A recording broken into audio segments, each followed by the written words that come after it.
IT itu nggak harus pandai matematika sama fisika, karena pada dasarnya logika yang diperlukan. Kebanyakan orang yang jago di matematika sama fisika, logikanya, perhitungannya itu bagus.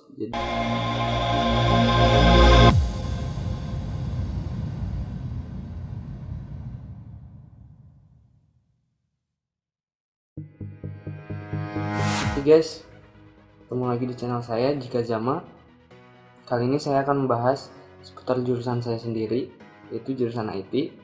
Mungkin bagi yang belum tahu sebelumnya, saya itu kuliah di jurusan IT, tepatnya di Prodi Sistem Informasi. Nah, kemarin di Facebook itu sempat banyak yang nanya-nanya, itu khususnya para maba, mereka itu bingung seputar jurusan IT. Nah, kali ini saya akan coba menjawab dan membahas satu-satu pertanyaan itu. Oke. Dimulai dari pertanyaan pertama dari Sahrul Fahmi. Persentase ngodingnya berapa persen kalau di SIK? Oh, jadi dia nanya kalau di prodi sistem informasi itu persentase ngodingnya berapa persen? Oke, saya akan coba jawab. Menurut pengalaman saya, yaitu di jurusan sistem informasi ini ngodingnya 40%. Memang awalnya itu banyaknya membahas seputar flowchart, kemudian pemodelan. Mungkin bagi yang belum tahu bisa searching aja. Jadi itu lebih ke perancangan sistem. Tapi dikarenakan selalu ada tugas yang harus ada wujud implementasinya, ya jadi saya mau nggak mau dituntut untuk bisa ngoding. Jadi sekitar lebih ke perancangannya itu 60% dan ngodingnya itu jadi 40%. Oke, next.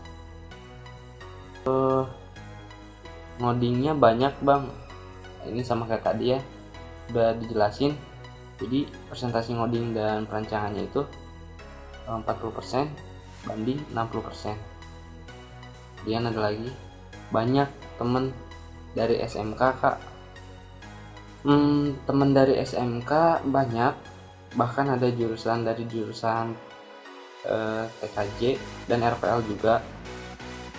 Cuman ya walaupun mereka dari TKJ dan RPL, ya sama-sama mereka juga harus belajar lagi karena di SMK juga nggak terlalu spesifik ajarkannya. Yang mendominasi itu jurusan IPA dari SMA kalau di kelas saya sendiri.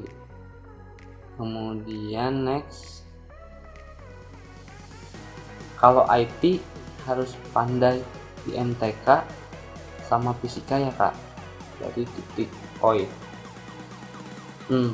Begini, sebenarnya saya luruskan dulu, IT itu nggak harus pandai matematika sama fisika, karena pada dasarnya logika yang diperlukan.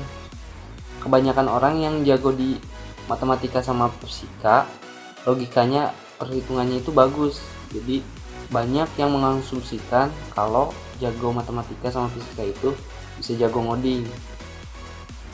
Sebenarnya itu salah besar, karena kembali lagi ke cara berpikir kita. Jadi di jurusan IT atau lebih ke software itu sama sih jaringan juga, mereka menuntut kita untuk memecahkan masalah atau problem solving. Nah, dimana kita bisa nemuin problem solving itu kebanyakan soal-soal problem solving itu bisa kita temuin di matematika atau di fisika. Makanya banyak yang menganggap kalau anak IT itu harus bisa matematika sama fisika. Sebenarnya itu salah.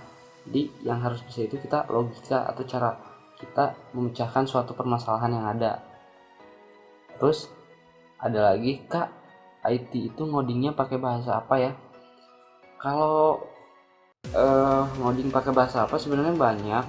Jadi kita juga nggak bisa bahas satu-satu, tergantung dari platform yang akan diimplementasikannya.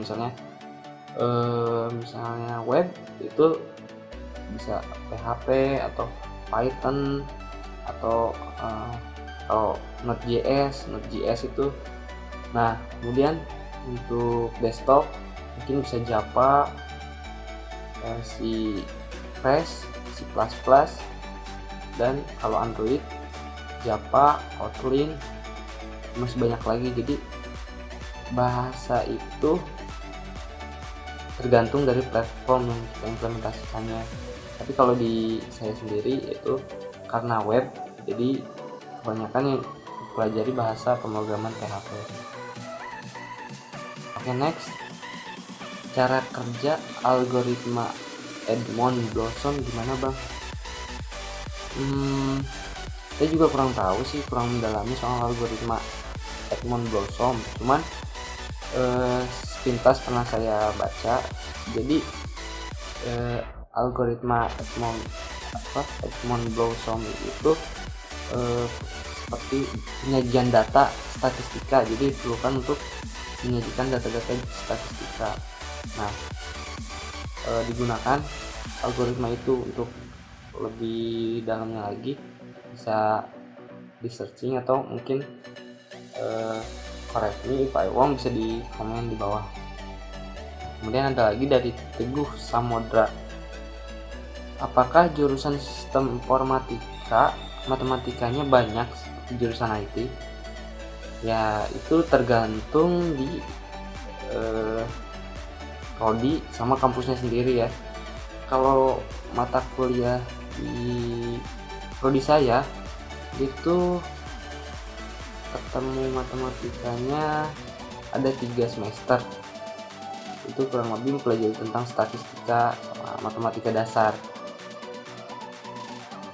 Kalau di prodi saya, cuman kalau di teknik informatika mungkin beda-beda, dan materi yang dibahas matematikanya juga beda. Ini kalau kalian yang jurusan IT boleh bantu komen di bawah ya.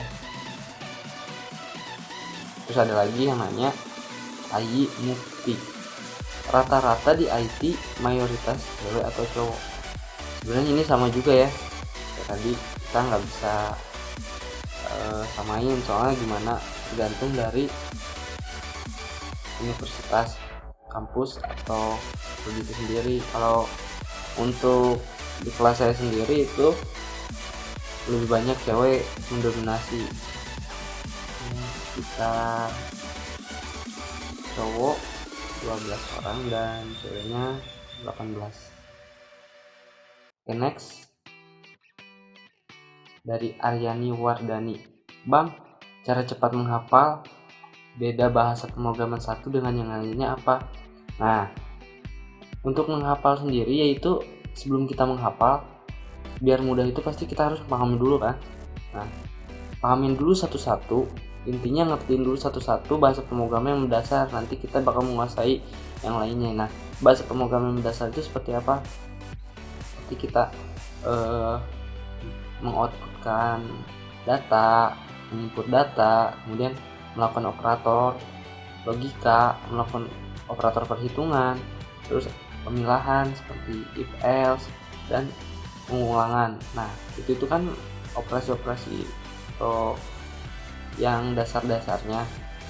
Kalau kita udah menguasai yang dasar, baru kita bisa tahu gimana caranya menghafal dan membedakan. Soalnya memang hampir tiap bahasa pemrograman itu sama, yang membedakan hanya penulisannya, tapi dari tiap bahasa pemrograman itu pasti ada kelebihan dan kekurangannya masing-masing.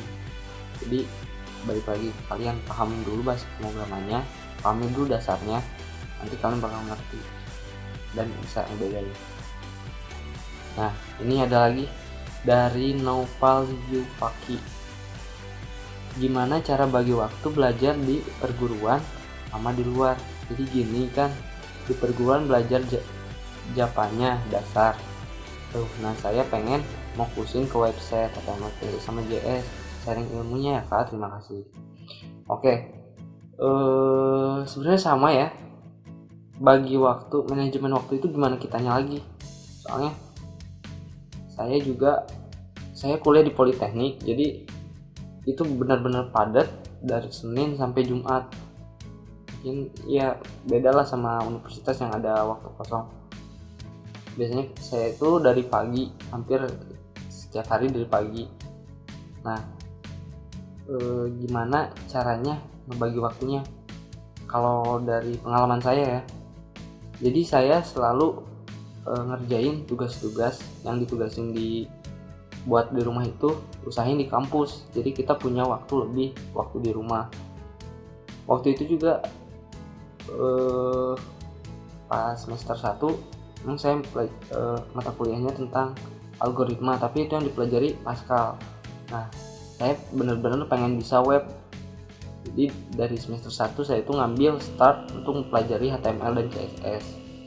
Dan ternyata di semester 3 juga saya belajar itu, jadi memang relevan, tapi seenggaknya banyak juga waktu yang saya pelajarin buat belajar bahasa lain. Contohnya kalau di prodi saya memang fokus kan ke sistem informasi, cuman saya juga pengen bisa belajar membuat aplikasi Android. Nah, di situ biasanya saya gunain waktu malam buat belajar, atau kalau nggak malam ya subuh, sedikit-sedikit dicicil. Jadi belajar itu biasa ya, tips dari saya dari YouTube juga, cari channel-channel yang ngajarin tutorial, tapi yang tutorialnya itu benar-benar spesifik. Jadi satu materi. Nah, tiap hari kita pelajari itu satu-satu. Jadi nggak ada yang simpel sih, emang semuanya butuh proses. Intinya kalau benar-benar kita pengen, ya pelajarin dulu apa yang kita pengen itu, karena semuanya emang butuh proses. Next, dari Agam Albari, yang paling dasar dalam pemrograman bahasa apa ya? Tadi udah sempat disebutin juga ya sama saya. Yang dasar-dasar itu ya intinya kita belajar dulu cara menampilkan output, terus menginput data, kemudian melakukan operasi logika, perhitungan, yang seperti itu. Itu dasar-dasar ya percobaan yang melakukan operasi perhitungan terlebih dahulu, kemudian pemilihan, lalu perulangan. Oke, nah ada lagi nih dari Khairul Laksono. Bang, tahu web belajar Java, bahasa Indo, SQL sama IoT selain Udemy? Kalau saya belajarnya buat web bisa dari coding, petani kode. Nah, di situ banyak ngajarin tentang cara bikin web, SQL sama bahasa pemrograman juga. Kalau misalnya untuk di HP-nya sih saya pakai aplikasi Solo Learn. Ini bisa download, soalnya itu benar-benar rinci, jadi dia per materi ngajarinnya. Oke, next. Nah, ini cara menjalankan aplikasi yang error di Android Studio gimana bang? Soalnya saya sudah bikin aplikasi sudah jadi. Jadi ini soal menjalankan aplikasi yang error, debugging. Untuk debugging memang nyari bug itu emang lumayan sulit ya untuk saya sendiri juga. Cuman kalau di aplikasi Android itu kita bisa connecting atau bisa hubungin aplikasi yang kita buat dengan Firebase. Nah, di Firebase itu kita harus aktifkan Firebase Analytics dan Firebase Crashlytics. Di situ kita bisa tahu errornya di mana, lain keberapa. Mungkin itu sangat membantu banget. Saya juga pernah mengalami error ya. Cari-cari ternyata pakai Firebase Analytics tuh bantu banget. Next. Kalau sistem informasi matkulnya gimana? Kalau soal mata kuliah ya hampir sama kayak jurusan IT yang lain. Saya mempelajari perancangan, tentang kalau ngoding ya pasti jelas ya. Kalau perancangan ya membangun pemodelan tentang UML, IFD. Kemudian kalau matkul tambahannya di sistem informasi, khususnya di prodi saya ya, itu ada mata kuliah manajemen dan akuntansi. Jadi kan terkena sistem informasi, nah, kita juga harus dituntut agar bisa manajemen dan perhitungan akuntansinya. Mungkin cukup sekian yang saya bahas. Kalau ada pertanyaan-pertanyaan lain seputar pertanyaan IT, boleh ditulis di bawah komennya. Oke, jangan lupa untuk di like, komen, dan subscribe. Sampai ketemu di video selanjutnya. See you guys.